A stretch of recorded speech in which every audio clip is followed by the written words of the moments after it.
Hello, test one, two, test one, two, three. Hello, hello, and hello. If you can hear me, sound off in chat. How are y'all feeling this fine evening? Sorry it is so late that we are doing coverage for Road to Greatness tonight, but we had some delays. It happens sometimes, but the show must go on, and I'm still feeling ready to see some good Pokken tonight. Hopefully, you guys are feeling the same. And Blaze says it's good. It's good as in, you know, the circumstances or the quality is good. Hopefully everything is good. But I hope you're good, Ben. Thank you for tuning into the stream.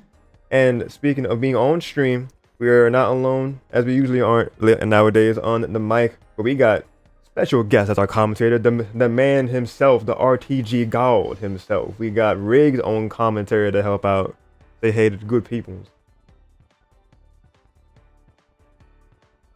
Oh no, he died. There you go. You know, I realized I was on mute because I saw the green circle on me on my stream. Oh. So I was like, oh, yeah. So I just decided to mute myself. But like, it was Gucci with it, y'all. How you doing? Hi, fam. Nah. Anyway, yeah. Good evening, everyone. I apologize because my schedule is kind of messed up from working overnight, but I'm trying to like readjust my certain schedule. And I thought I set my alarm to like around 3 o'clock over here. It would have been 4 o'clock over at EST at that time. So I usually around where I am currently in Texas, time would start. Bracket usually starts at 6 p.m. over here, and it would be 7 p.m. EST. Mm-hmm. So like, that's my fault. I didn't really keep track of time all that well, and alarm wasn't set. But we're here now. It's better to start the tournament late than never. So yeah, glad to be here. Yes, better late than never, indeed. That is how the saying goes, and I'm ready to see how these games go. May I update the scoreboard as on the scoreboard here, so you guys can see at the same time. We got for winners final, it is between TEC and Shark. Let's go ahead and put this on here. VRG, TEC and Shark. That is indeed a best of five set.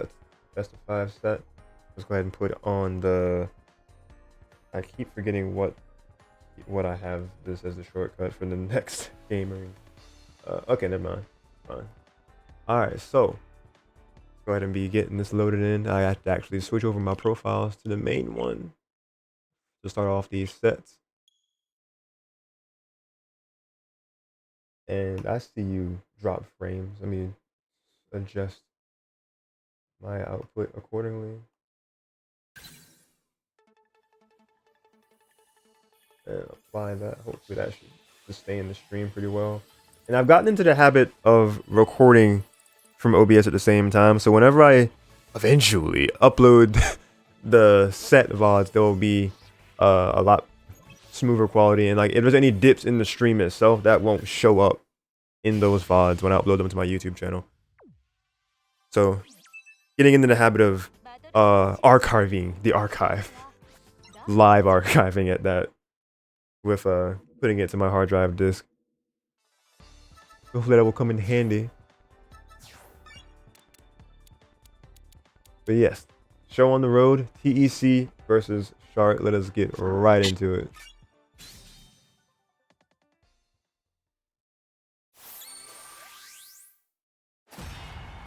Oh, take away that, and there we go.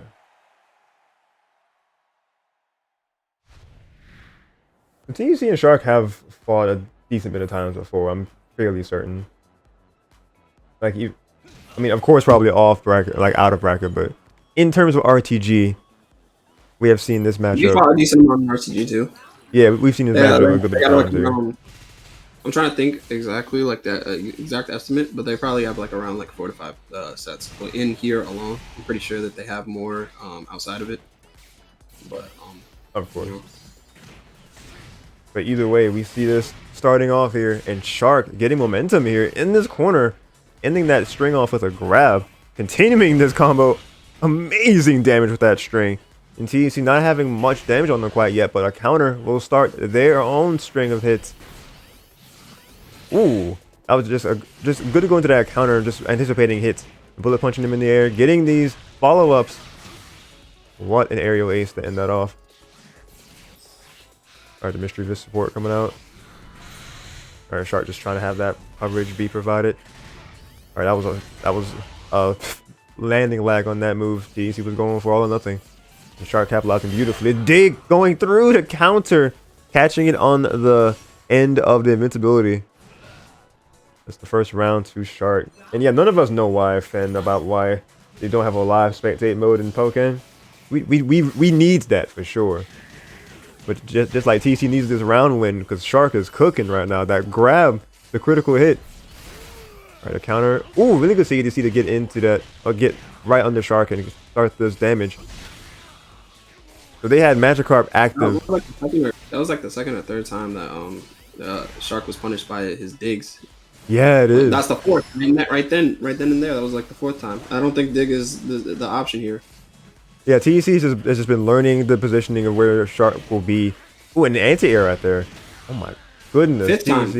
Fifth time. I understand they were trying to mix it up, you know, but at the end of the day, it's like more of like, oh, he knows your options. He's going to try to stuff out your approaches and react to them. Like, that's what I see mainly TEC doing. Yeah, TEC just really great at just covering so many options at once. So Caesar a great character that can do so. Well, that grab might be it. No? That is the sixth time. The dig counter just continues. Oh, that's a punish for sure. Okay, TEC is back in this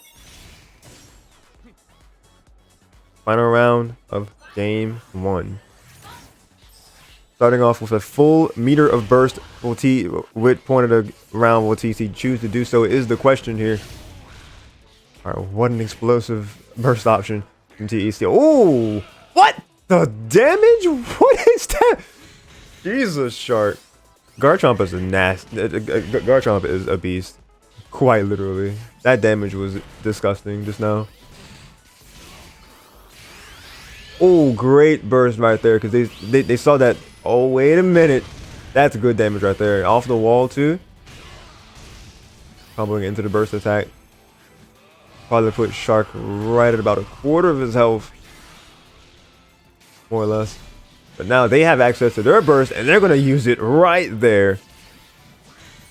The TC still has about half, a little or less, to use of their own. They're going to go as far as they can with their enhancements as they can. Just pushing them back. Just keeping Shark at bay, not even giving them a chance to use their enhancements in their burst. Very smart for TC to keep that pressure in field phase. And that wins them another exchange and more advantage. Oh, that's a good counter. Just bait and punishing Shark left and right. They were down in the beginning, but they were able to adapt back and claim the first game of the set.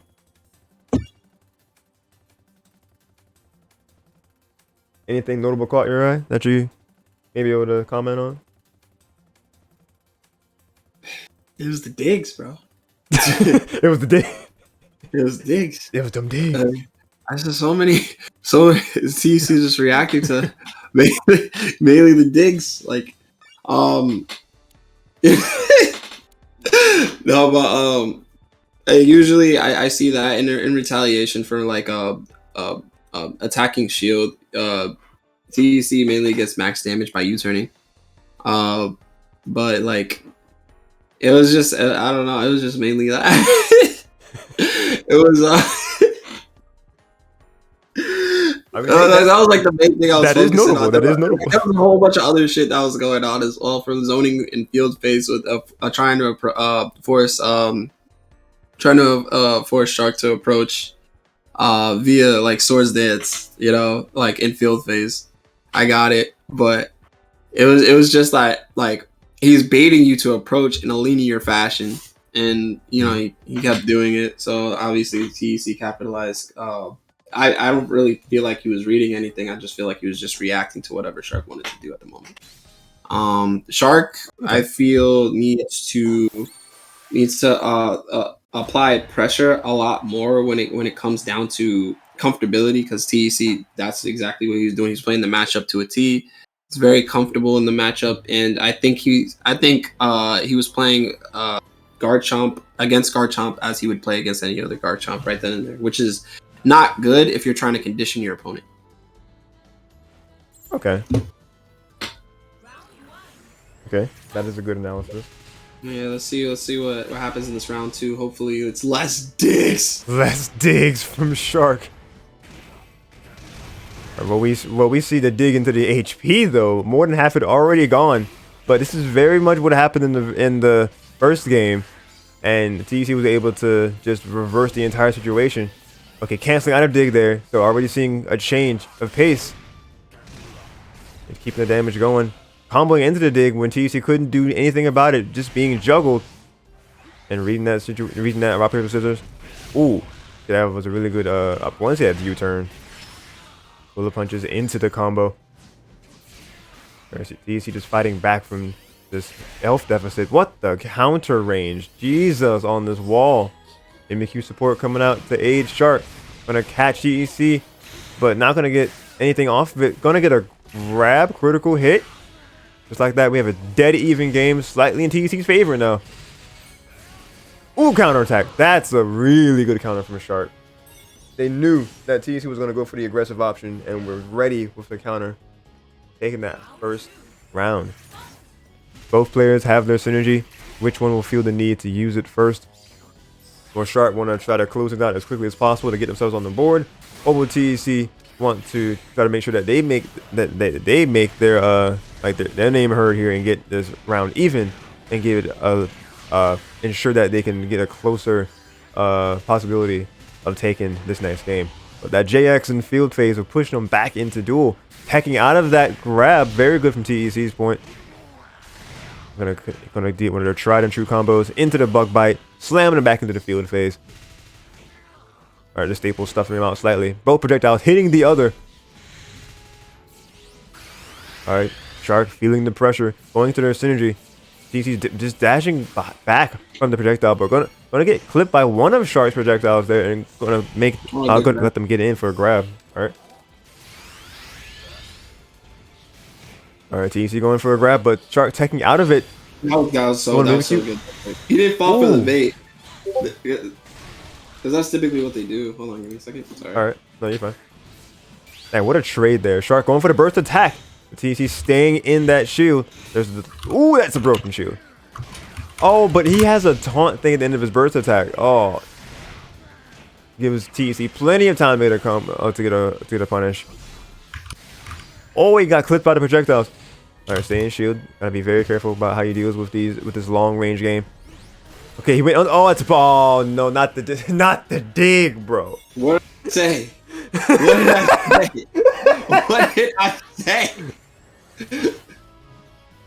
I mean, it worked to get around the staples, but he got up. He came back up too soon, and TEC was just right there. He's like, "Oh, I sent a wild Garchomp and just punished him." So now we're back into a final round situation once again for game number 2. And TEC finding the combo once again. The bug bite, taking some HP to fill their gauge back up ever so slightly. Ooh, really good JX there. A short hop to just get over TEC's option there in that moment. But that's a really good sand tomb. That's a big punish. And able to catch them before they hit the ground with some more extended damage. There's so much damage that goes on the Garchomp after wall splatting. It's ridiculous. Very much. A good counter from TEC to start off something possibly. Alright, really good combo. Oh my god, just creating things. TEC. Just backing away. Oh, what a projectile hit. Alright, Shark is coming in. Trying to advance, but TEC's popping the burst. Alright, countering that JX. Very unsafe on landing. The Magikarp is there, ready to catch them whenever they get any sort of straight hit on them. Oh, what? That's death. That was a really smart decision from TEC because he challenged Shark to do anything that wasn't a grab. And Shark tried to grab them, but TEC was ready for that situation and was able to throw out a hitbox beforehand and get that critical hit to stun them and combo into a burst attack, beautifully taking that game number 2.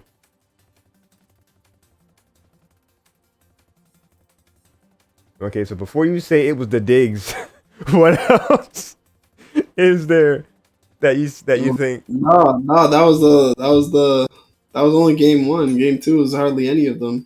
Honestly, I felt like he was just losing neutral most of the time in that game, particularly in game 2. It was a game 3, I believe. He was losing the majority of neutral. It was like mainly off of pressure in field and dual phase, guessing wrong in certain instances. You know what I'm saying? I like the attempt, like when he had the magic carp out. I like the attempt of not attempting to go for grab against TEC or press a button against them. He only pressed the button to react to the grab that TEC was trying to do to him. So like it kind of like canceled out, but then he lost the RPS right after that RPS, you know. But it was I feel like Shark knows what to do. I feel like his timing is just not in the right areas yet, you know. And we'll probably see that later on as the set progresses. But I would like to see more forcing against wall splats, you know, like more combo damage, being a lot more rewarded for like the winnings of neutral, stuff like that. I want to see TEC be cornered and pressured to do things that are very what's the word I'm looking for? Very very abnormal for his own type of gameplay. Because that's when you see, that's what you see. Like when he's risk taking, that's when you see your opponent's not comfortable. Yeah, because they don't expect you to go for the unexpected, as the saying goes. An option, yeah. All right, but as we see Shark go do once again, how this book is unfolded every game. Shark just came out of the gate with just incredible damage, but he always answers back in kind and getting these combos after combos to make that damage go right down from his Shark as well. Well, that's a punish, yep. And using the staples to to try to stun him some more, but Shark was able to get out of the situation. All right, blocking that long-range counter. That is support coming to Shark's aid, but TEC just bulldozing straight through it and keeping this pressure going to the wall. Bullet punch, bug bite. All right, synergy is there. Oh, really good short hop JX from Shark's point, hitting that critical. But TEC gonna phase through that grab, doing their synergy, and gonna get that bug bite to take the round, to take that first round of game 1. Excuse me. Donald says Rigz sounds like a football commentary. I'm not quite sure what that even means, Donald. No, that means I just ignored it. But we'll take it as a compliment. There you go. You're doing good. You're doing good. Oh, that's a good U-turn. Like, see, that's the thing about Shark getting too aggressive. It's like it's a 50-50 every time, and like literally he takes like a shit ton of, a lot of damage when he guesses wrong there. And usually, like you see the U-turns TEC is doing. He's trying to negate the aggression that's coming out of Shark. The issue is that like he has to keep that up. If he keeps that up on a consistent basis, obviously Shark will just be a lot more passive with it. But I think it's more of conditioning, if anything. All right, of course. But both players going into their synergy here. Shark has been doing good at catching TEC in these neutral exchanges, because we saw them get their JY into a combo there. TEC fighting back from the corner to back away, but the shield comes out right on time. But the taunt at the end of that just primed to be hit. You're literally dead. He's just dead on that 1 HP. No, they were both on 1 HP too. But TEC takes that game number 3 and the set. It's so risky. Like I don't know. Like in my head, you gotta weigh out the pros and cons of the synergy gauge, if they are in synergy or not, and Mhm. then you have to weigh out like, is this worth getting punished for? Like everyone 10 times out of 10 is just gonna take that shield break. If they have to take it in order to get a punish off, they're gonna take it.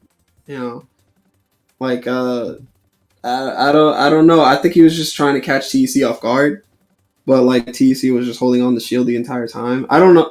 He just I think he just wanted him to let go of shield, but then shield comes out frame one, right? So Mhm. if he did let go of shield, he probably could hold on to it again before the first slash even hits. So I don't even know if the risk was worth it there. So From what I can gather, I don't think that risk is ever worth it because I would think that um breaking the shield would benefit the Garchomp in that situation. But seeing that all the times that we've seen him do the synergy burst or do the burst attack, and I'm not sure that taunt is just built in like right after the animation finishes, but that's just people being able to punish you like easy. Like if that's just something that's baked into that synergy, if it doesn't fully connect, if that just always happens that way, then why would you risk that ever if you see that? Like I would always try to combo into Garchom's burst attack at that point. If you yeah, like if you dang, if you could just combo into it rather than just going for it raw, yeah, going for it because raw just seems like it's never worth it. yeah, that's what I'm saying. Like 10 times maybe it's only the replays that we've been watching, but 10 times out of 10, it's usually just punished. Hmm. Yeah, maybe something would change in that. But for now, TEC goes to the top part of the brands as they await who will challenge them from the underground, from the lower bracket. We're going to have next to showcase KTK and Gylergin in the losers semis, and this is, reminder, a best of 3 set. It is not quite top 3. It is 1 set behind. So let's go ahead and navigate to the next set here and see what these two have to offer.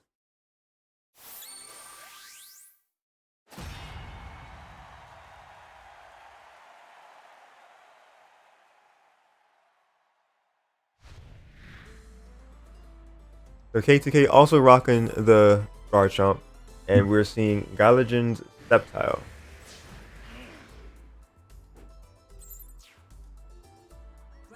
Because when I'm aware, KTK has Garchomp and Gengar? KTK has a Garchomp and a Gengar. Gylergin has a Charizard and Sceptile. Right. So it'll be But like they both main these characters. right. What we're seeing right now is these two's primary focus of character, but they have their secondaries. Oh, that's a really good punish from KTK. Let me get the actual. There we go. All right, but really good punish back from Gylergin using the even support. I think what KTK was reading there was probably like a Vine Whip, like to go upwards. Hmm? Oh, Ooh, really strong command grab. Struggling support. Getting the grab on wake up. Just keeping the pressure going. It's a frame trap. This frame trap 10 times out of 10, kind of like a Mimikyu. Yeah.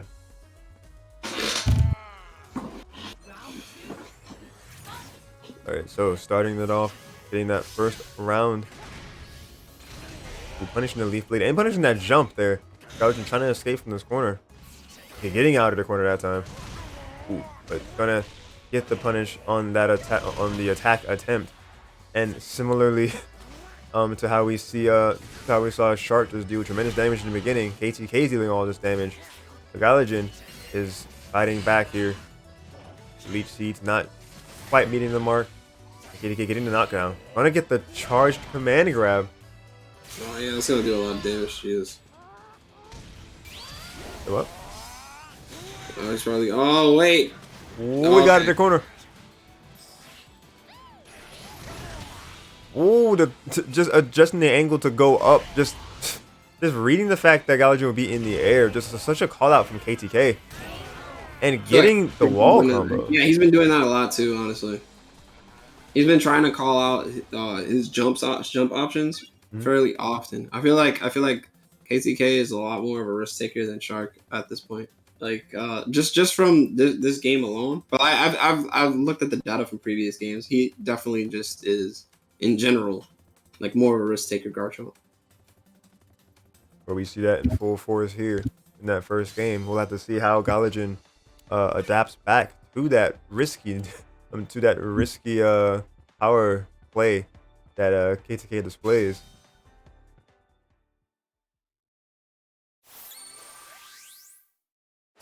Because Gylergin known to be able to be a super precision based Sceptile player from what I've seen. Like once they start getting something racked up, then they are able to tack on an insane amount of damage, able to get set up traps really well with Leech Seed and catching in the air with the I want to say Leaf Storm is that name of that aerial grab. And with the Charge JY and Field, able to set up things like this that we see and getting the projectile to start off our first duel phase. Oh, what an anti-air, catching him on the scent from that JX, I think, in duel phase. KTK. What a punish! The dig? Okay, we got Gylergin coming down from the skies. Alright, keeping it. Ooh, using the counter properties of Leaf Blade to get around Krogunk there, and great Giga Drain. Pushing the display. Sorry? The display. Oh, thank you. Alright, KTK just picking up the damage right back up here. Just running up and getting the grab. Gylergin staying in shield, being cautionary. Yeah, being cautionary. I'm not sure what that stance is so funny. That's so. Why do you keep doing that? What does that do? I just. I think it's a Dragon Rush. Okay, I'm not sure what like properties it does though. It's just like I see that he glows red. I'm not even sure what it does though. Man, he's not dead from that. Jeez. Okay. Yeah, I thought he would die. Did he take like 1%? Like exactly. That's where I'm at. 3 seconds remain in this. Okay, using this energy, making sure that they stay up in this. Oh yeah, it's good. All he has to do is camp. He died from getting hit by the vine. That was so good. That's funny. That was a really good option from Gylergin. Oh, really good ingrain. And that was like I don't know. That was my first time actually seeing it used as a defensive option. I'm not sure if that's common for it, but I don't know if it is or not. Oh, what's that? Oh man, if Gylergin was close, that would have definitely been a hard punish because KTK was going in with that move. All right, anti-air there, defense debuff. KTK just going, just continuing in the face of danger. He's like, debuffs where? I will just keep rushing you, and you can't do anything about it. And getting the grabs to just keep this onslaught going. The EV support helping with buffing the attack and the HP, but KTK once again not caring in the slightest. The dig, the punish off the wall, and that is going to increase and give so much damage. Oh my god, he's dead. What you say about Mimikyu? Say anything about Mimikyu. Oh, I thought I don't know what you were starting to hit something and you got cut off a certain way.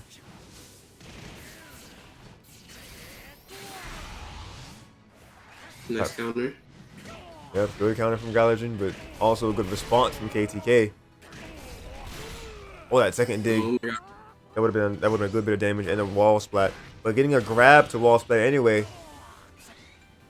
Gylergin has to adjust here if they're wanting to make a difference in this set. I feel like if KTK takes this second game, it'll be a lot harder for Gylergin to come back. If they take this game, that's. Oh, that's true too. It's a game. It's best of 3. So yeah, this is Gylergin's swan song. He's gotta definitely make a. He's what? Last chance survival. Last chance survival indeed. Going for the burst attack. But KTK staying in that shield. Alright, canceling on a dig, jumping back. But gonna get punished for that one though. That second dig was not the one. All that JX barely missing. KTK finding the grab. How much is this gonna do? Jeez. Oh my god. Wait. Oh my, he could have. Oh, he could have died. Oh, what a good vine grab from Gylergin to just narrowly evade death, staying in the air to avoid what KTK was trying to do there. That was so good. Grab so good and made the frames drop. Jesus. I swear. Oh man. The stream couldn't handle the interactions happening in that last round. My goodness, what a game. Let me switch the source over. That was a good game. This is a set, y'all. This is a set. Indeed, indeed.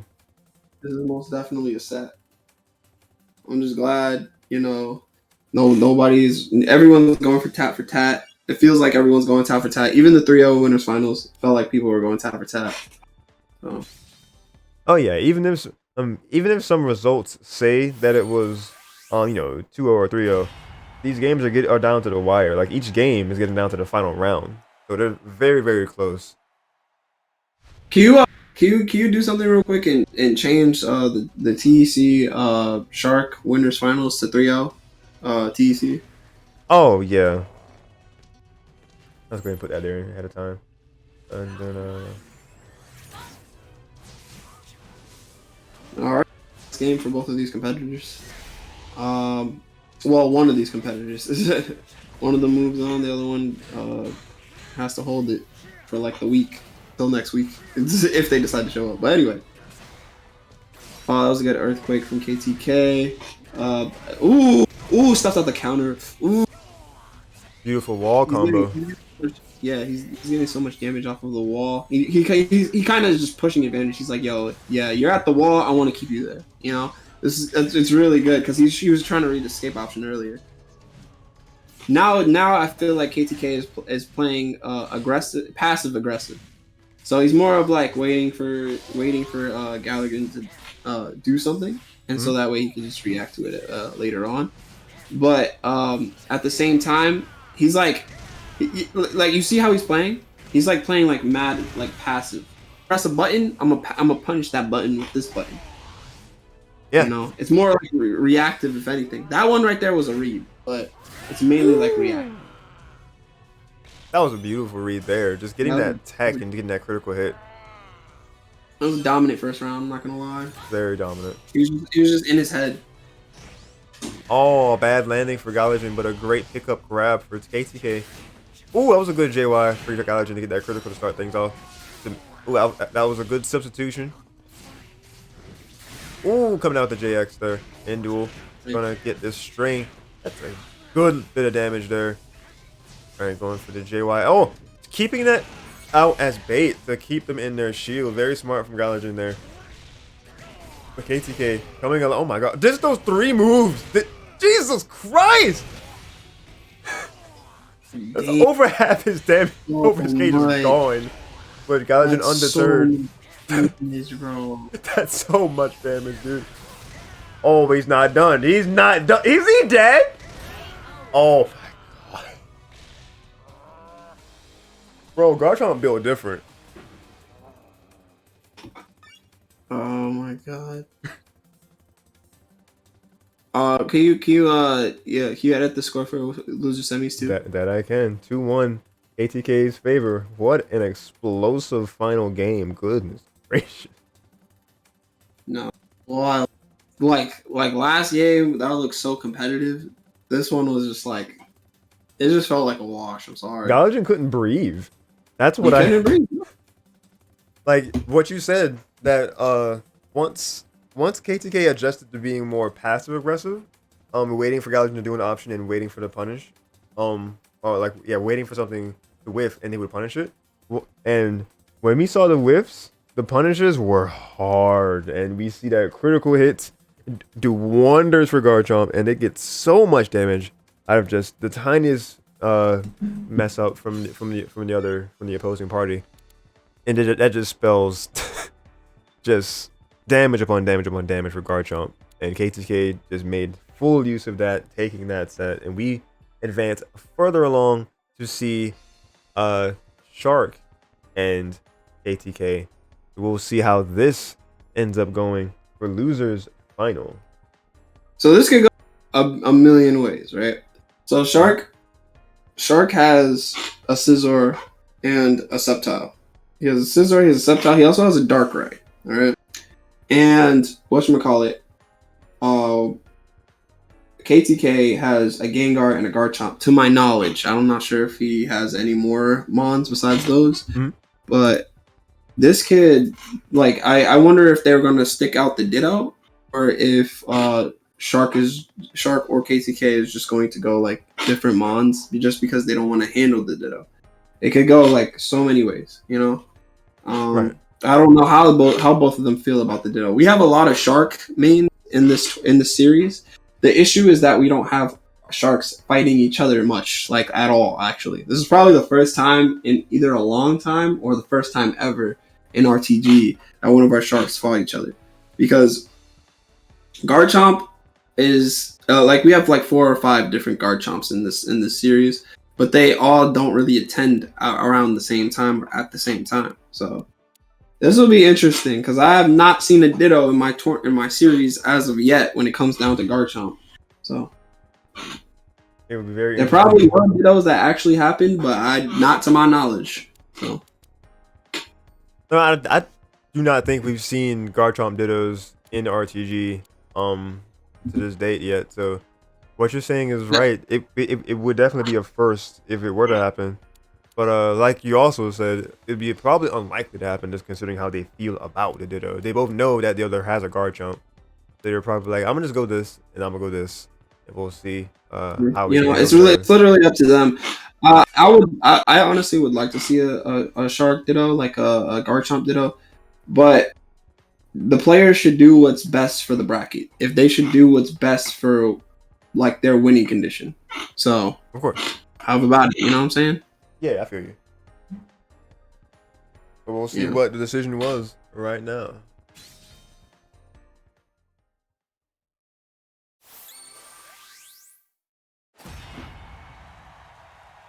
Okay, so Shark. I knew it. Shark opting for the Sceptile, and then KTK going for the Gengar. Interesting matchup here. I'll be back. Okay.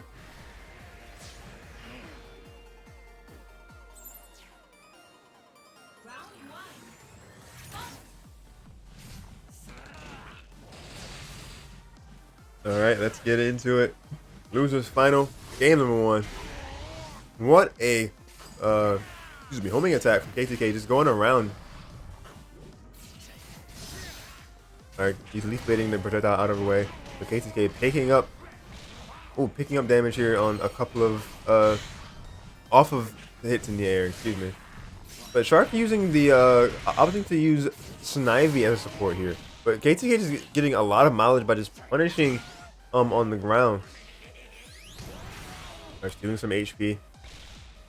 The Snivy support is already once again a very fast recovering support. Alright, good on KTK to just absorb all of that with a counter and CADCing and just dash canceling away. Ooh, that was a good counter, a good leaf blade from Shark. Just trying to find their way in here. And gonna get a clash. KTK just exuding just some more trademark pressure here. But Shark gonna extend some damage. 15 seconds left on the clock. The JY is active. The Snivy's gonna come out and trying to get all of this just pressure to shield. Gonna have them drop shield, and projectiles will prevail. Sceptile, Shark Sceptile at that, taking that first round. Catching him in the air. KTK with the homing attack once again to start off the round. Oh my god. The cross up JX. And then the, oh my god, just damage. Doesn't matter what character he's playing, KTK knows how to maximize that HP. Lapras this time. That's so crazy. That's actually insane. Ooh, good. That was a good read on Shark's part. Punishing, well, more reaction punish for Shark in that situation. Oh! Gonna get a Leaf Storm grab. Noticing that noticing that KTK was in the air, and they said, I'm gonna just snatch that real fast. and that positioning is theirs, and that projectile going to push them back into duel phase. Now both players have. Okay, I was just saying they both have their synergy. Who's gonna use it first in this moment? For Shark wanting to secure a lead here, but KTK going for their synergy as well. And Gengar notorious early in early Pokken for having just the best synergy mode in the game, just kind of uncontested on the ground, and we're seeing just they able to just go through so much of what Shark's going for. Alright, brought up, go down to just single digits in HP. Projectiles are active, supports are being thrown out, getting around that, substituting. What? Okay, but I didn't even know what happened. That was a truly ninja ending there. And Sceptile is going to prevail. Shark going to take that first game with the projectile. Yeah, back in the corner, saying the deed is done. The deed is done. I must leave. That's a very cool way animation that Sceptile has, by the way. Just the screen going black. Just truly embracing the ninja aesthetic. Yeah. I mess with that. Another ninja that should have been added to this game is a frog with a long scar. Where is the ninja? You know what I'm saying? Ninjestic amphibian should have been in here, but very majestic amphibian should have risen from the waters and joined. No, not majestic. Ninjestic. Ninjestic and ninjestic. Got it. Yeah, ninjestic amphibian. Well, we're gonna see how this I'm not even sure what species Sceptile is. What is Sceptile? Sceptile is it's a gecko. Okay. Gotcha. But we'll see how this ninja fares as they continue this set here. As we play game 2. Yeah, game 2. Okay, so both of them sticking with the picks. Sceptile, Gengar. Yeah, they're fully confident into it. I think what they're doing is to see which one gives in after one of them are up 2. I think they're trying to give in to see which one switches to Garchomp first. That's just my opinion. That would actually be funny. That's what the mindset was. He's like, you switch. No, you switch. The ultimate no you. KTK starting this off like after winning a clash situation. KTK has just been winning and getting these excuse me. They've been extending their damage output, but Shark gonna get that beautiful Leaf Storm grab. I can only like what KTK was thinking. Oh yeah, but by the way, you have to put the display on. Gotcha. I can only imagine what KTK was. I mean, yeah. I mean, not. Yeah. I can only imagine what KTK was thinking about, like beating a Sceptile to run into another Sceptile. Yeah, you gotta feel like, man, I just took one of them down. I gotta fight another one. Jesus Christ. Yeah, with a different character too. Yeah, exactly. So I guess I'm not sure if they felt like the. Well, I mean, it wasn't even really too close for comfort. My God, it's still going. God, what is? How far can you keep it going? Is the question, and KTK is the answer. Oh, but the ground are gonna get picked up. That is the round. Gee. And Classy Finn adding that the Fennekin line is based off the Fennec Fox. Interesting trivia there. Oh my God, that force field move. I'm not even sure what move that is. Nightmare? Okay. Alright, gotta be careful with those two hits. Ooh, very nice JY there. Ooh, okay, Shark gonna get that combo in the corner. Throwing the Snivy out. Trying to have them act out of something to get the punish. The charge JY causing them to act differently. But oh, what the? The damage just deleted from Shark's gauge. But undeterred, Shark gonna get this combo in the corner. That could be it. But the shift will happen before he can finish it off. Alright, the projectile is just looming around KTK. Gonna be so cautious. But the synergy will cause him to phase completely out. The Sylveon support gonna aid in the synergy just like that. It's dead even in percent. All right, Shark gonna use their own synergy. Jump, beautiful jump. Wait, jumping out of the way of synergy grace as well. Beautiful JX punish there in dual phase. Shark knew exactly what KTK was going for, trying to snag them on the ground in multiple situations, but knowing that the jump would suffice in all those moments. And another JX just canceling out that move that has punished him a couple times beforehand. We've seen the adaptation before our very eyes. The KTK getting a homing attack. And Lapras coming out in this round. Trying to steamroll KTK, but not going to fall for it. But the Charge JY going to pick him up barely with that projectile. Catching him sitting there in that grab a little bit too long. The Leaf Storm. Shark just showcasing excellent control of the field phase. KTK just not being able to do much about it. Just kind of having to shield and navigate with the projectiles of their own if they can get them out. And the grab! Just being pushed from the projectile a little bit closer in for Shark to get that grab. And it was a critical at that. And just like that, their synergy is already... Oh, they missed the punish! That could be big. But the anti-air anyway, the Leaf Storm not going to kill just yet. But that Leaf Blade will do the job. That is Shark going to be getting another game on the board. The question is, do you fold? Do you be like, all right, not enough playing around, time to put the Gengar away, or do you stick it out with the Gengar and you're just like, I'm gonna see what I can do with this character?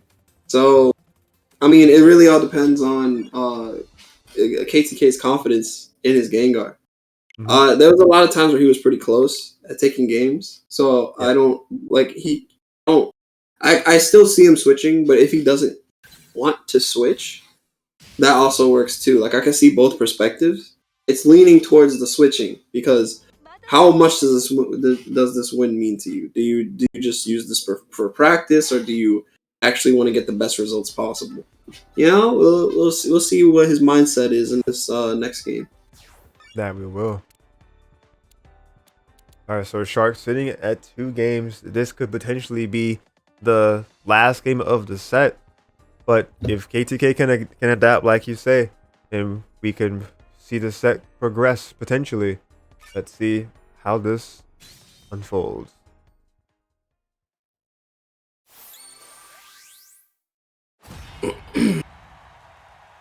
What I will say though is that KTK is going to have to find an answer in field phase, because Shark has just been controlling things so well with the Charge JY and just everything else that he has. I think I'm not sure if they're like leech seeds, the plants that grow from the ground, like that, like those can snag you, similar to how Scizor has the staples.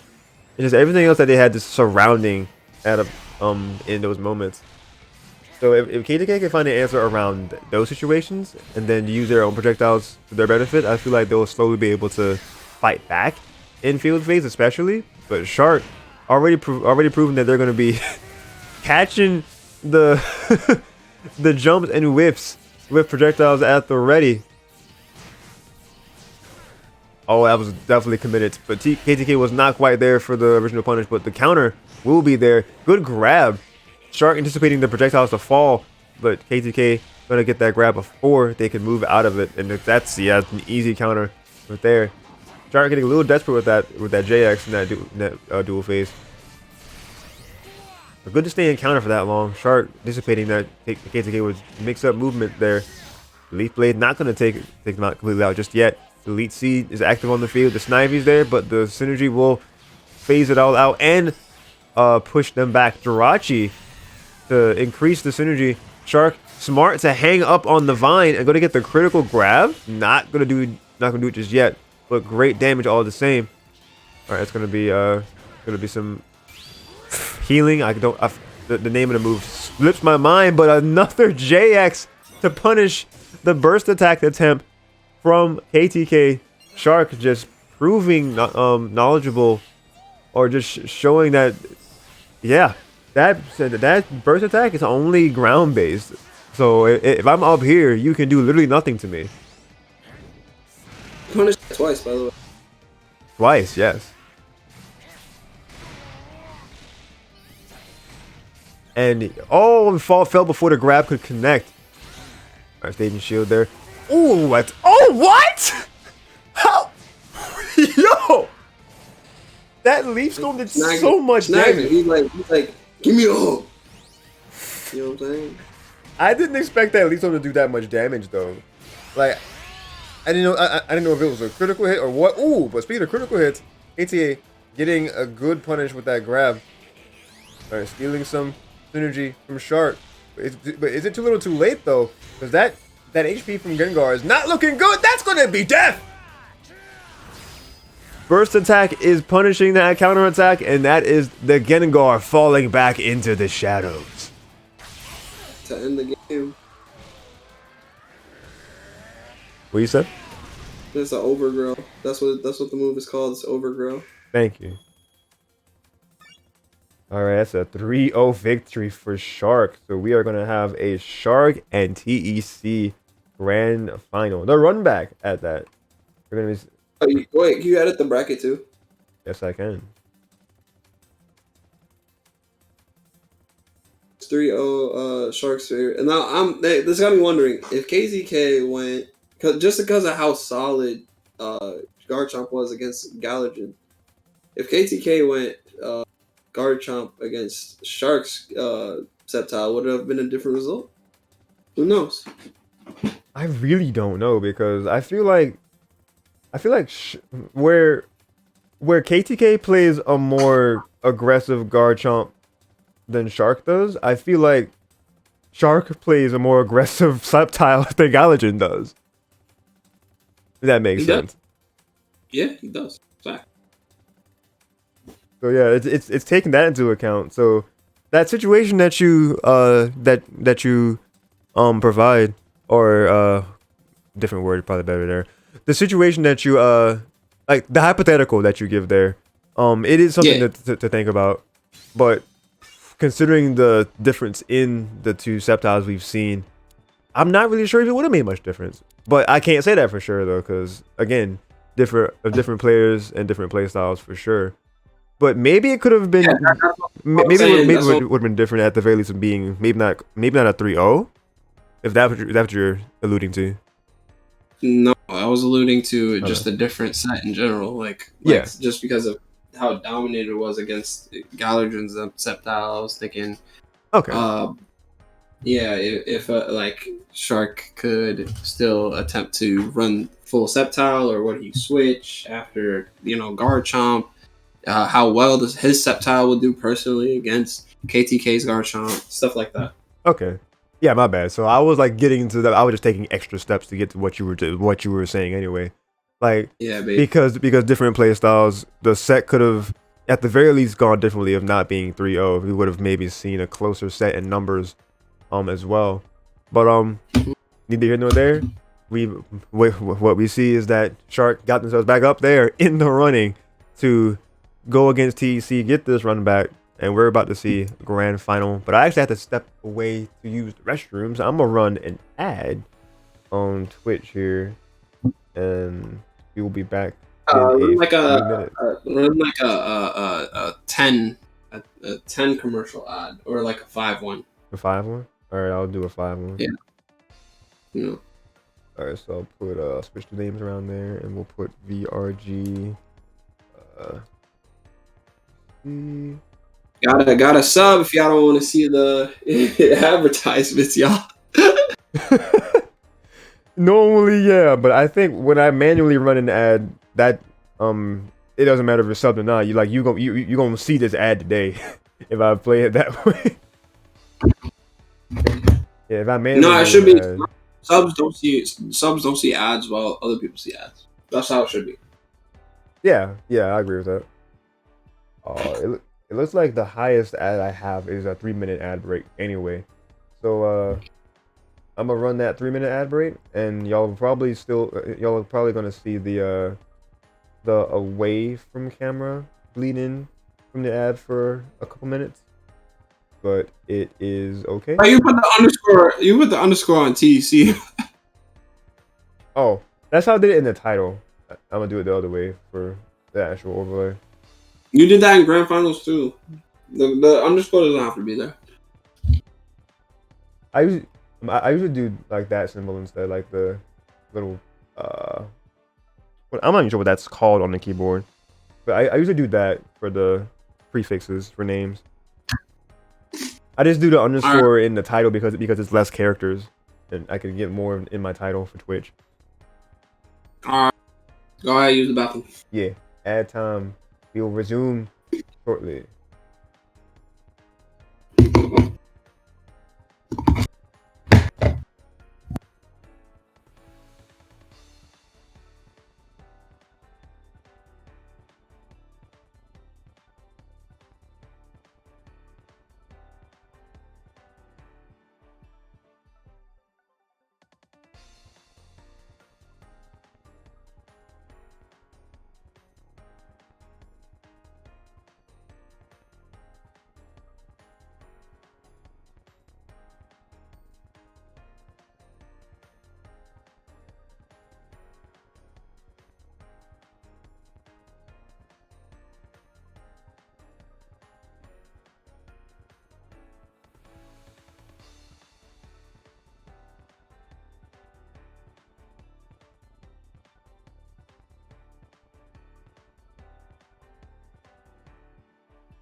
Okay, guys, super sorry about that delay. Had something come up. But not gonna talk about that. What we gonna talk about is grand finals. We gonna get into Well, this. wait. Put down the vote. Put down the vote. Yes, indeed. Grand finals time is here. Who do y'all think will take this in between TEC, VRG TEC, and Shark? Who will win grand finals? TEC's in the winner's side. I like how like it happens so often. Even my browser is like, oh yeah, TEC's in winner's side.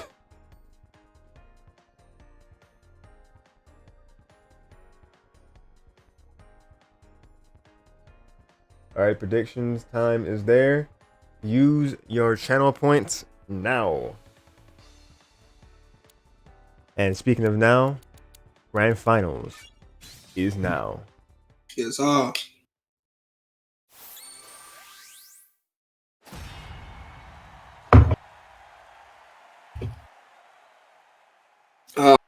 switching back to Garchomp. I think he has complete faith in his Garchomp. Mm-hmm. He's probably looking back over the replays, was like, yeah, I know what I did wrong. Let's see if he can make those adjustments fast enough. Alrighty.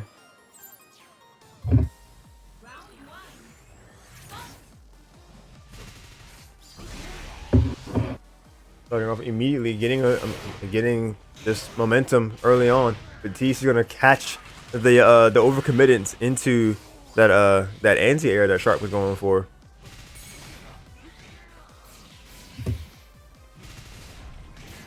Oh, the Staples catching him from the air, from the ground. He was definitely going for some sort of dig mix-up, but it not connecting. Wait, dropping the last part of a combo there in that moment.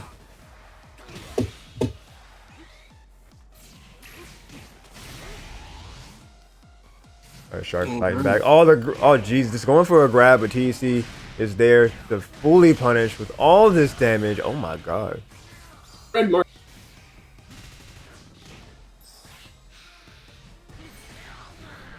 Popping up in the air with that strong projectile to Staples, there to establish pressure, and gonna do a side Y to take that first round.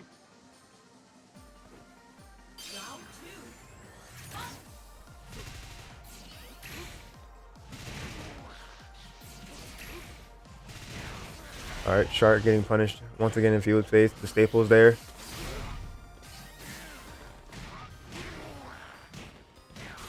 Alright, good series of hits from TEC. The synergy is active for both players. Whether they choose to use it now or later is the question. But Shark feel the need to use it now with this deficit that it's slowly building between the two. Well, margin between the two, I should say. TEC also going into burst.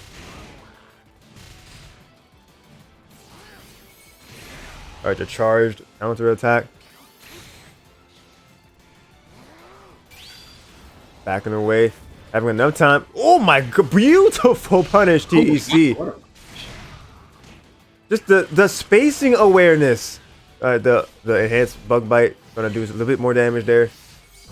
Just using the I guess the Staples to turn into rotating wheels of death in synergy, and taking that first game, both rounds TEC.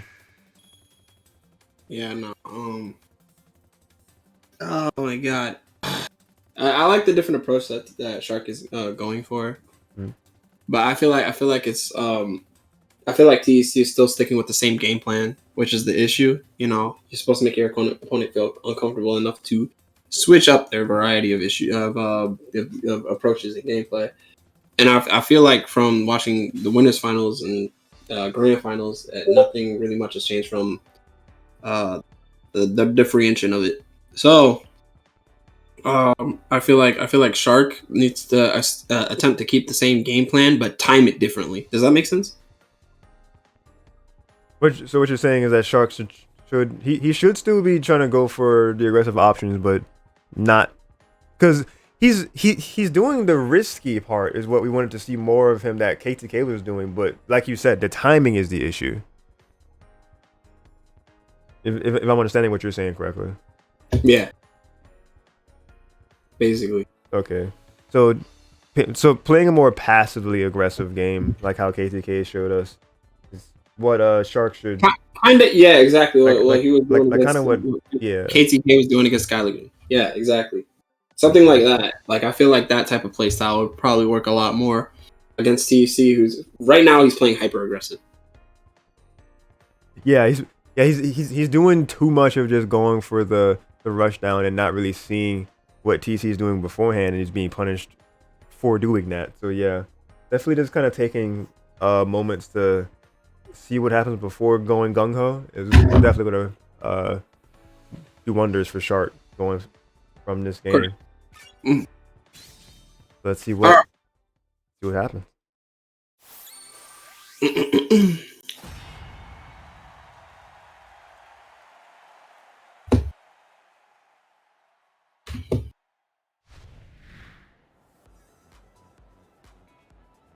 I like TC's caption. It says I've been training for this. This man's been training for like 3 or 4 seasons. His whole I literally think that he's just like in his head he's always a student of the game.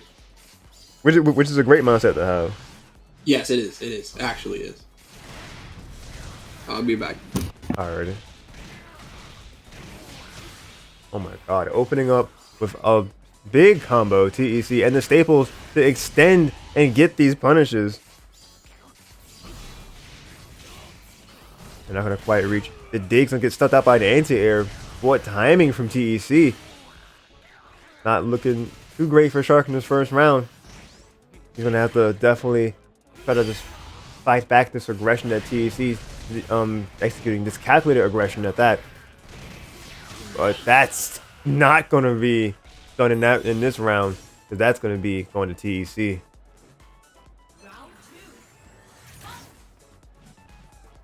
The adaptation begins now. When can the Shark get themselves back in here? That JX won't be able to get them in a good position to do so quite yet. The bullet punch for TEC though is gonna extend their lead in terms of HP and the game overall. The staples being thrown out to cancel out projectiles. The winning the exchange in the critical hit for TEC, and also having a full synergy meter. And Shark's just getting just getting dribbled around here in dual phase. Just being able to do nothing but shield and try to see what they can do differently, but not able to go around these projectiles. The dig is their saving grace in that corner. The cancel gonna get stopped by the anti-air, and TEC just going in with the punish on the dash. A blink and you'll miss it type of game we see from game 2. TEC. Oh, he did the dash? Yeah, I think Shark did like a dash in, and TEC was able to just get a punish off of it. Oh man. Oh whoa. 2-0 already, guys. Yeah. 2-0 already. Jesus. Alright. Well, I mean, yeah, it's best of 5, not best of 3, so Shark still has a chance. He does indeed. We're not quite seeing the passive aggressive that we're wanting to see get adjusted to. Yeah. We'll see if that will come on into play in game 3. Because maybe eventually. Because it has to happen here if he wants to still survive. Yeah, last chance. Yeah. Oh man. Let's see if we can make something happen. Merkel. Merkel. Let's get it, Shark. Make this a set. Let's get it. Let us see what Shark can do. Really, the JY already a difference in how he's starting it out here. There we go. Now we're seeing the Garchomp damage pile up on TEC. The counter. Oh my! The U-turn right back though. TEC really pull out the Uno reverse card. He said, "You countered me. You thought so." Oh my! Again. These U-turns are so good. Oh, but the dig gonna find the moment there and grabbing him before he can go on the ground there. TEC said, I'm gonna snatch you up before you can go on the ground here. These projectiles that Shark were going for, TEC was able to stuff them out quicker with their staples. Not gonna get the hit that dribbles them. What a dodge! Jumping and getting the JY and getting the combo, winning the exchange. Yeah, this is the make or break round right here for Shark. They have to get in here and do something and adapt, adjust. Something has to happen for them to get themselves on the board. Unless this is another 3-0 victory for TEC. But coming alive here with some damage, Shark is piling on this pressure. All right, the hard punish right there. TEC, the rare overcommittance of going for this punish, and Shark gonna sense that counter coming, getting the grab punish. That's a one splat. Oh my god, it's gonna be a lot of dip. Ooh, all splat. Where does it stop? He was dropped. Yeah, he needed to burst there. He did.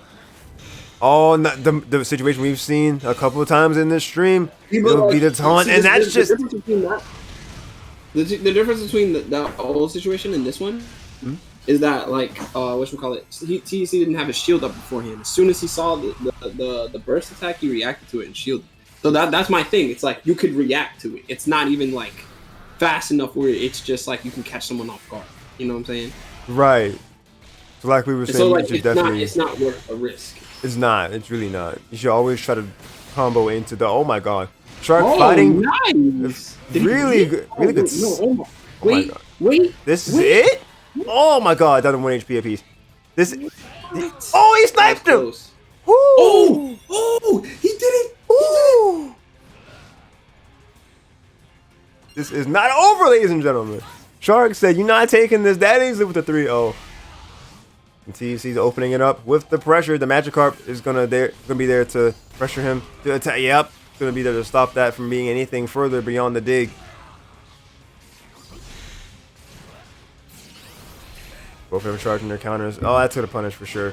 Don't want to go for those digs all the time. Definitely want to try to cancel out of the digs if possible, or else you get bug bitten and giving HP back to your opponent. You don't want that, but you do want that JX to connect though. Good on Shark. Getting that in dual phase, pushing him further back. There we go. Good JX there, mixing up in the air to delay when he came down. A JY and a combo on the wall, extending this damage output.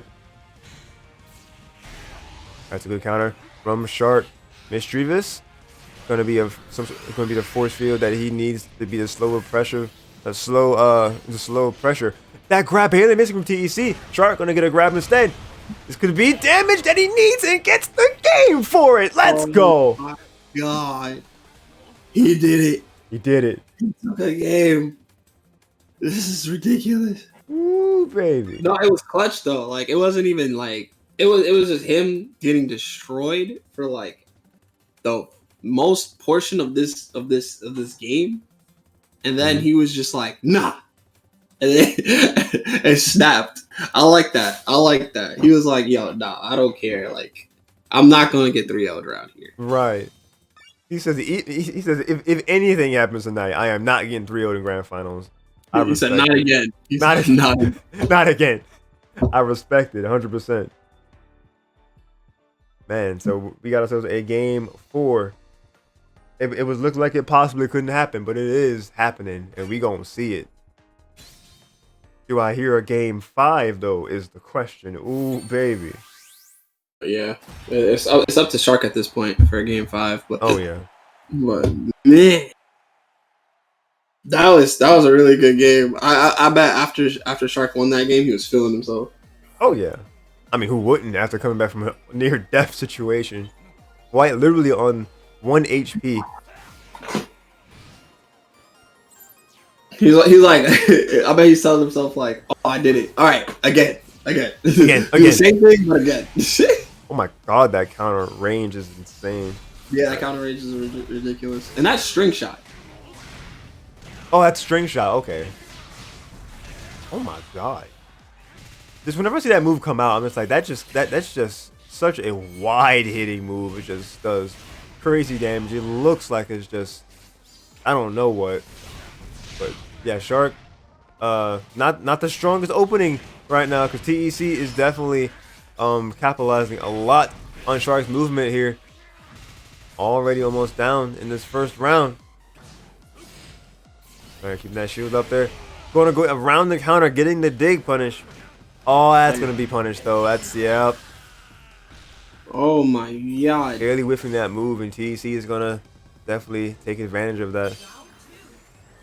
Yeah, Shark needs to dig deep here. Yeah, figuratively, but sometimes literally, as far as these digs go. Oh my god, already down to lower than half HP. This is the dig we need. But TEC gonna get a bug bite, getting some of that HP back in that process. Gonna get the cross up with the staples. The overcommitting JX gonna get punished for it. Oh, he was there for the counter or the Russian option, but TEC was also there. Oh, there we go. Shark. The TEC with the synergy ready. Shark answering back immediately with the synergy. Alright, the dig cancel, good. Just being there, just having that body there, just pressuring them. But the tech ain't gonna get the enhanced bug bite this time. Gonna stay in synergy just a little bit longer and taking some from Shark in the process. Digging around. Oh, it's a punish! Oh, that could do it. He caught him lacking. Oh shoot. Oh, for a split second I thought he was alive. But that is going to be the game, the round, and the round, the game, and the set. And the tournament. TEC 3-1 over Shark.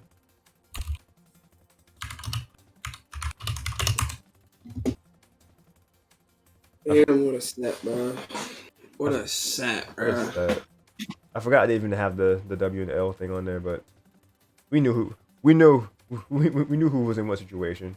Shark was in the situation where they were definitely trying to come back there. That game 3 Shark was hitting, but I guess he just couldn't carry the momentum into that game 4, or rather TC just adapted back again and was able to just ensure that he would take it with that trademark calculated precision that he shows us time and time again.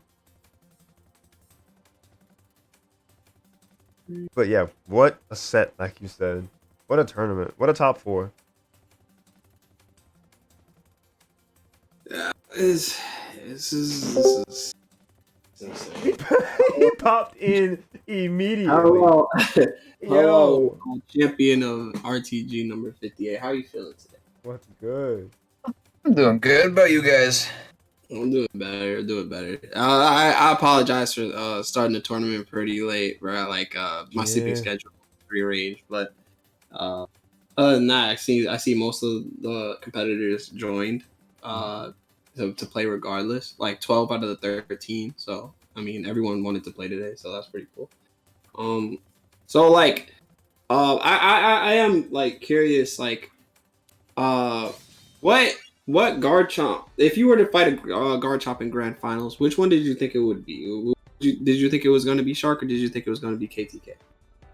It could be either or. Like, it really just depends on who they face. Because I just feel like a lot of the different guard chomps have different matchup spreads on who they like to fight. So I can't really say as to who I think would just instantly come out on top. But from what I saw earlier, because I did watch some of the clips before this, neither Shark nor KTK fought as their chomps, so I don't really, when they fought together, so I don't know how that would have gone down in a ditto, but maybe they just didn't care to fight each other's guard chomp. But yeah, I wouldn't know, to be honest with you. Like, both Shark and KTK are good players, but I feel like they have completely different matchup spreads of what they like to play. I mean, which one would you prefer either or in grand finals? Then you don't really care which one. I mean, when it comes to Garchomp fighting Scizor, the matchup will go down basically how I dictate it, because Scizor is who controls that matchup. It seemed like it. Yeah. It seemed like any option that Shark would commit to. I mean, any option Shark would pick, it was more of like a commitment as opposed to Scizor, which is I felt like it was just reacting. Like most of the things that were there was just like, okay, he pressed this button, didn't work out, or this button's too slow to come out and to contest with this one. So I feel like when you were playing them, you were just playing it off mainly reaction.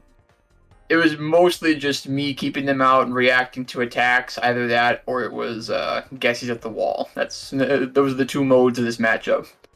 Yeah, thing at the wall is like I feel like a lot of Garchomp mains attempt to keep you at the wall because that's where they get the most damage. So you played very anti-wall, you know. So Yeah, I like.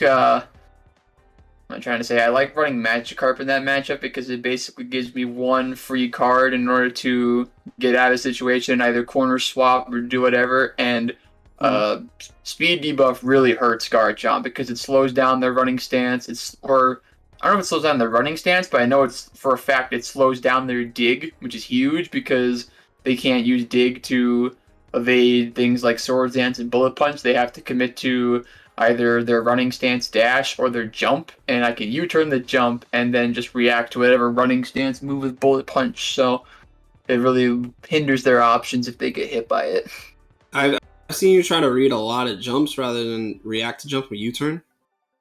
Yeah, it's because they have to commit. Like, it's possible, I've seen it happen, but they have to commit and they have to perfectly time, like, because how Garchomp's JX like kind of pulls his hurt box up before it lands, so it's really hard to hit Garchomp out of his JX. Even for some anti-airs, it's kind of hard to anti-air him. But if they don't commit to that at their peak jump height, U-turn will beat everything else. Because like U-turn's good for characters that have jumps where like their movement, they don't have a lot of horizontal movement. So if the only thing Garchomp can do in the air is either go straight down off of Earthquake, canceling Earthquake, or committing to an attack. So U-turn covers everything except for peak height JX. It doesn't hit its peak. Pardon? Like it doesn't hit its peak. Like it doesn't hit like on like the tippy top of it. I thought that's why you canceled out the U-turn so that way it could catch up as any jump animation that he had. Well, it can beat JX if they mistime the actual attack or the attack just hits my armor first. But like if I mash it too early and they do the peak height of JX and like that little roll that they do before the dive kick, it can dodge U-turn because U-turn doesn't like beat every single aerial attack. It doesn't go high enough to beat a lot of those characters that can like pull their hurt box up higher than their jump. So you have to really time. Be careful with your timing in U-turn because there's a lot of times where it just straight up misses or clashes. But you know, it just takes a bit more. It just takes a bit more time to master that. All right. So like, there was a couple things I saw like in Winners Finals. So how did you feel about like at the beginning of Winners Finals when you saw like I'm not sure if I was the only one that noticed it. I picked it up like after round one. I was telling Yoshin about it. The constant dig Shark was going for. Oh yeah. Have you like have you noticed that and was just playing based off of that in Winners Finals? Like, okay, he's digging a lot. I'm just gonna play a lot like passive, just react to whatever he's doing after that because he's really trying to force himself in. Well, that's really all Garchomp can do. That's kind of the point of the matchup because Garchomp's projectiles mean nothing to Scizor. Like he has no armor-piercing projectiles, so he has to get in to do damage, and that's basically one of his main ways of getting in is either digging or using like one of his lungy attacks, like 5x that shoots himself pretty far, or jumping over stuff because you have to be wary of his jump. Like his JX can go over a lot of stuff. It's a good combo starter. If he starts a combo with his JY, it does a lot of damage. So you have to be wary of not making mistakes against his usual combo starting options. But it's just like if you get a feel early on for how the Garchomp's going to approach, then it's pretty rudimentary thing where you just start going through the motions of how to keep him out. Right. Options for linear coverages. Right. Yeah, that makes sense. It does. Because that's just the weakness of Garchomp in general. Like if Garchomp is dealing with a character that's good at keeping other characters out, Garchomp's gonna have a bad time because Mm. it is the options that push him forward are just attacks and none of them pierce. If he's got like a Stone Edge that can pierce, but that's a DP, and then he's got obviously his fully charged counterattack and stuff like that. But his piercing options aren't that good, so he has to commit to attacks that lunge himself forward or movement options that can put him in bad spots, and both of which can be beaten by different kinds of CA movements that I can do. So it's pretty hard for Garchomp to find a way in. Like basically they have to take a bit of time kind of getting their butt kicked a little bit in order to find out my pattern and to see if they can crack my CA patterns with some kind of like stuffing option or some kind of multi-hit, and then they can, because as soon as Garchomp gets me at the wall, that's like very bad, because Scizor does not like being at the corner against anybody really. So because Scizor's options to kind of shake out of the corner are really, really risky. So Garchomp, that's what Garchomp thrives on, but the problem is Garchomp has to put me there first. So if you notice, and you take that precaution in hand, it's kind of harder to get you to the wall. Yeah, but I'm not sure what this move is called for Garchomp, but like I don't know if it's his up stance or, but like I seen like when he's glowing red a bit, is that Dragon Rush or Stone Edge? What is it? He's just standing there glowing red? No, he's not just standing there, like he doesn't have just his regular idle animation. It looks like he's like curling his claws a little bit, like to his shoulder. Are you talking about his high stance? Yeah, I think so. I think when you hold up, Garchomp kind of glows red like that in his high stance. I always forget the difference between him and Machamp. I think the difference between Garchomp and Machamp is that Garchomp's high stance red armor has red armor properties on it. It red armors mid lows and lows, I think, and Machamp red armors mid highs and highs. Or I don't know if that's reversed. I can't remember the difference between the two. I know it's different, but yeah, both of those stances are. It's just like Garchomp's stance has red armor on it. That's basically all it is. Oh, okay. All right. So what is that move that when you hit him it reacts? Isn't that like a Dragon Rush? Like so that's if you're talking about the red armor move or the red armor move that's kind of like a big lunging animation. That's Dragon Rush, the 8A.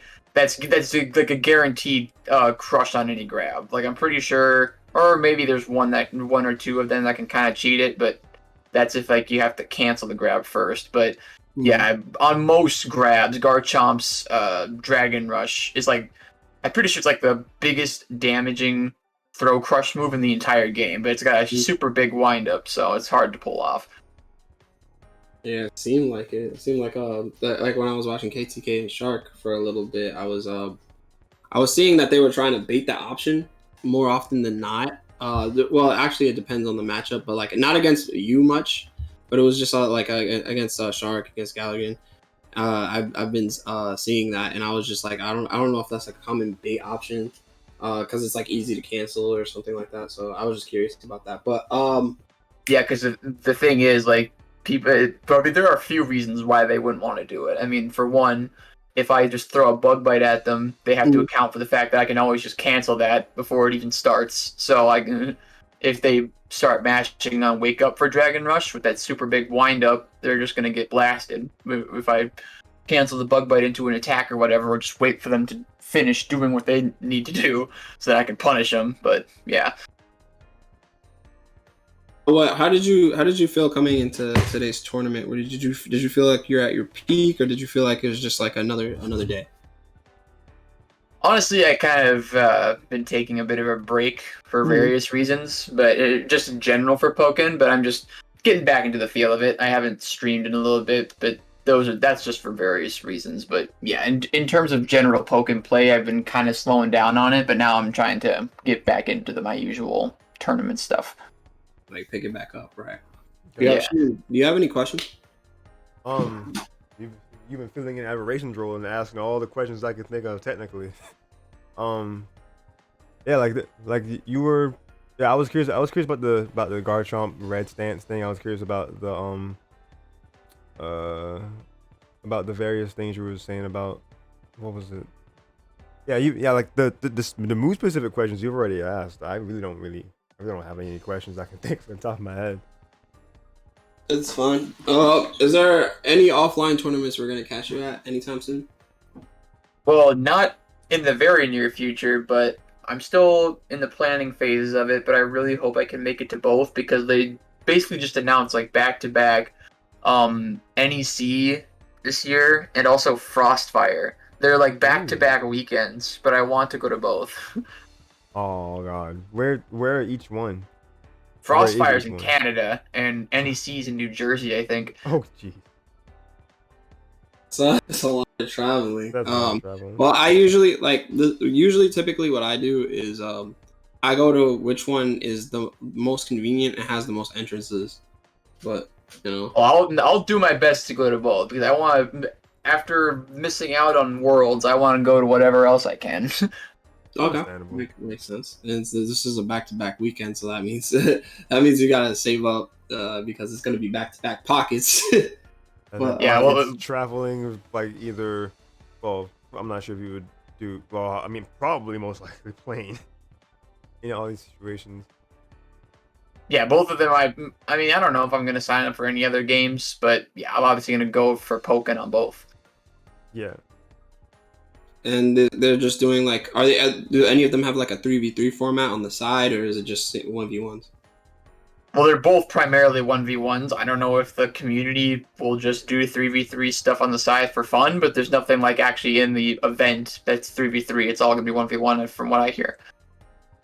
That's what I was asking for. Like Worlds, for example, they had a 1v1 side event because the community wanted it. So I just thought, they're probably going to do that, something like that. But yeah, I mean, I mainly want to see singles because people could just switch their mons at any time. I really feel like 3v3 complements more fundamental play. This one complements more of like a neutral 1v1 standing, and people. I feel like more people want to use their favorite mon rather than use three different mons at a time.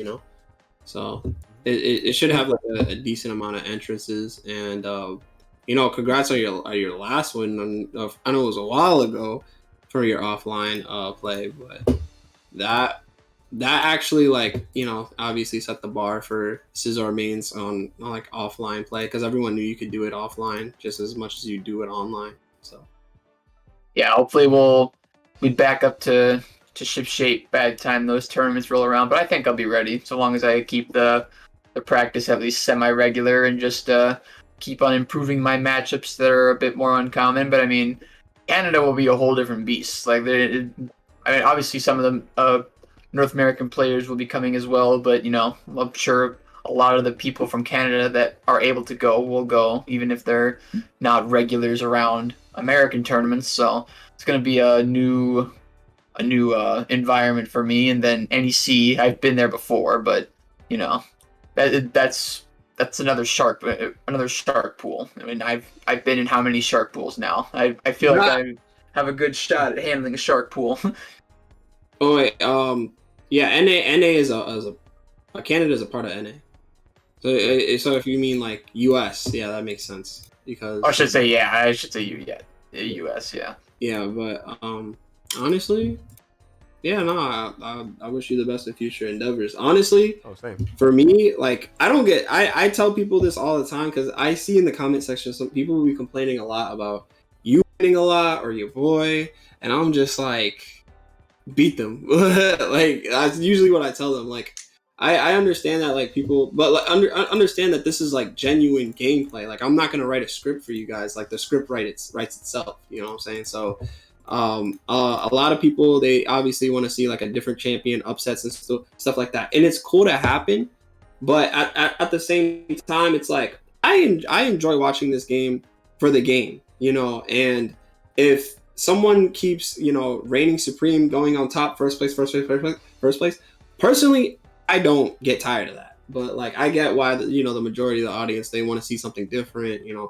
but it's like, like you have to beat the players, and the content that I'm giving you guys is genuine content. So it's like, you know, but like I will always be cheering for you and your boy. Like I will always be like, clapping it up, and I don't get tired of seeing you guys win, honestly.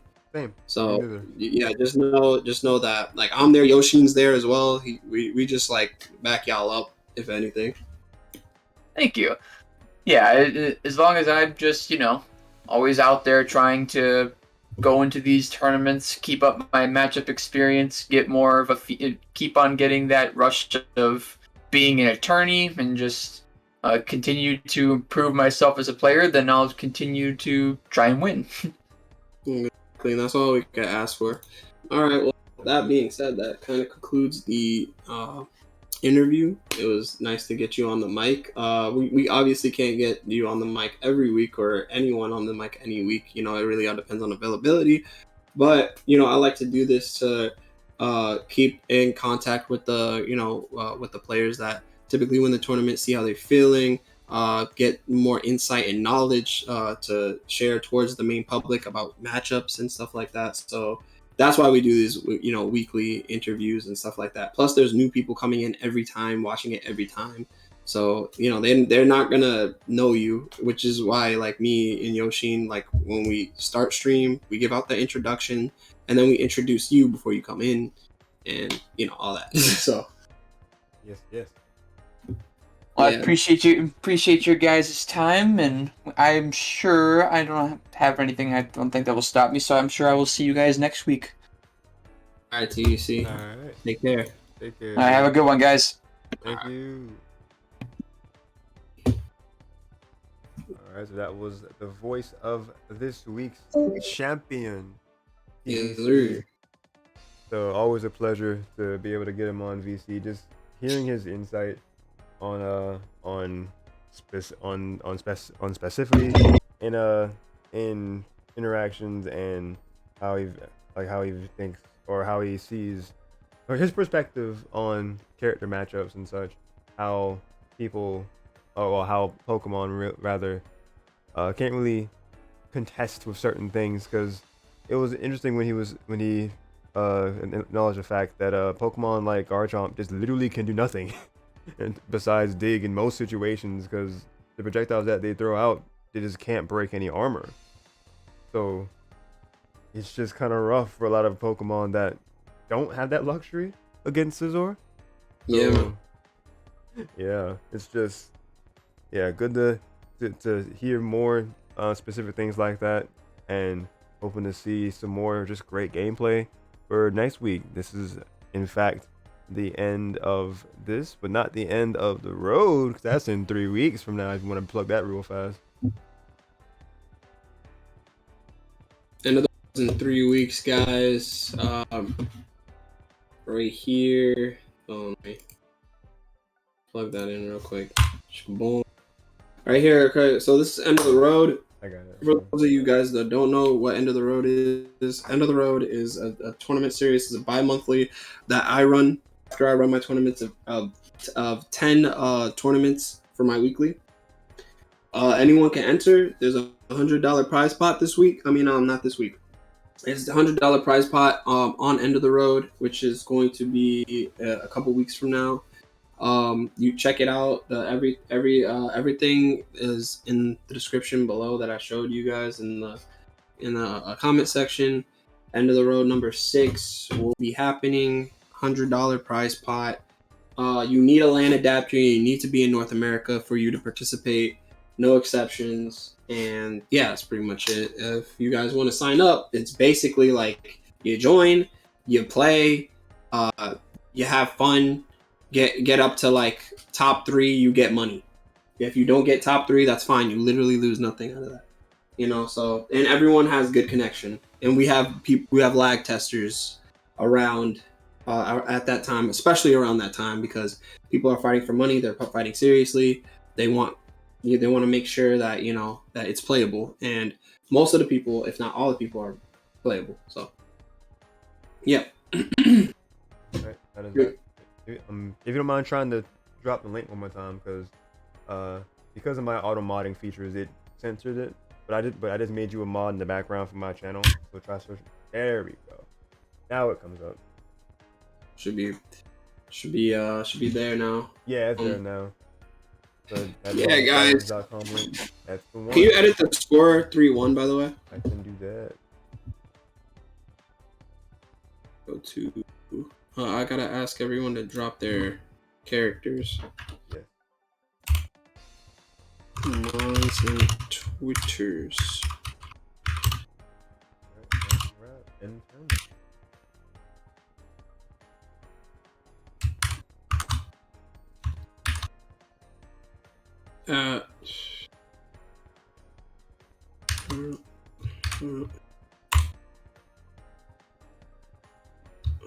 While Rigz is doing his thing in the background as Tio asking for the Pokemon and the Twitters that I can make the top 8 graphic in the next couple of days, I'm gonna go ahead and do my thing where I end the stream and say thank you guys so much for watching. If you want to see more, please follow to be notified the minute I go live next. My name is Darshin. This has been Yoshi96, and you can check me out on my other socials if you would like to. YouTube, Twitter, Facebook, and Discord, respectively. The Discord server, of course, is where all the magic happens in terms of being the housing for these events, like Road to Greatness every Saturday at 7 p.m. Eastern Time, check-ins at 6 p.m. Eastern Time. And if you're leaning more towards the Smash side of things, my own tournament series, Yoshi Monthly, is a, like the name says, monthly series, and it's going to be this time around September 28th and 29th. The 28th for doubles at tentatively 6 p.m. Eastern Time, and then for singles the next day on Thursday the 29th, it will be tentatively 3 p.m. Eastern Time. I say tentatively because the times could change, but that's more than likely what it will be. The sign up page for that I will have done at the latest next couple days, because I'm going to get out of the habit of putting up the sign up link for a monthly the week of it happens. So it will be about a week and a half in advance for you guys knowing that it's going to go down. So Yoshi Monthly, if you're interested in competitive ultimate, that is there on the table for you guys to join if you would like to do so. And my sub series of Yoshi Exhibit also is housed in the server, where it takes a deviation from the standard competitive rule set for ultimate, and able to just practice other things like specific character rosters, or stamina, or items, or just themes in general. A lot of different things on the table for Yoshi Exhibits. So if you're interested in that, definitely join the server, or if you want to be a part of the community where we talk about gaming, about different cartoons, anime, and movies, popular culture, etc. You just want to hang out and get games with people, then you would join the server. We'd be more than happy to have you. With all that said, I think I am done here, and I thank Rigz once again for helping out on the microphone. That he was able to help bring the excitement and some of the funnies more than I bet he probably thought he would do. So appreciate him for that. Yeah, I still didn't think I did all that well for commentary, honestly. You did good, dude. You did good. But yeah, we thank him again, and I thank you guys for watching. No rigging this time around. Just gonna chill, and we're gonna be ending this right here. So y'all, please stay safe in these times. God bless. Again, thank you for watching. I will see you guys next time.